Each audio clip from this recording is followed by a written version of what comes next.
Final મુકાબલા પહેલા team ઇન્ડિયાએ કર્યા હનુમાનજીના દર્શન। કેપ્ટન સૂર્યકુમાર યાદવ, હાર્દિક પંડ્યાએ હનુમાનજીના દર્શન કર્યા। સ્ટેડિયમમાં આવેલા હનુમાનજી મંદિરમાં દર્શન કર્યા। વર્લ્ડ કપમાં ભારતના ભવ્ય વિજય માટે પ્રાર્થના કરી। તો ફાઇનલ મુકાબલો આજે રાત્રે 7 વાગે શરૂ થશે। એની પહેલા આ એક્સક્લુઝિવ દ્રશ્યો તમે સ્ક્રીન ઉપર જુઓ।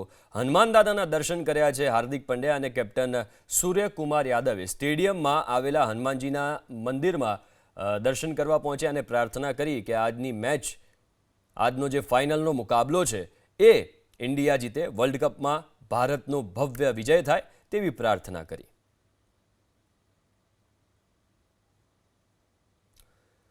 વધુ વિગતો સાથે સંવાદદાતા રાજલ લાઈવ જોડાઈ ગયા છે। રાજલ, હવે તો ટીમ ઇન્ડિયાએ દાદાના દર્શન કરી લીધા છે એટલે હવે જીત નક્કી।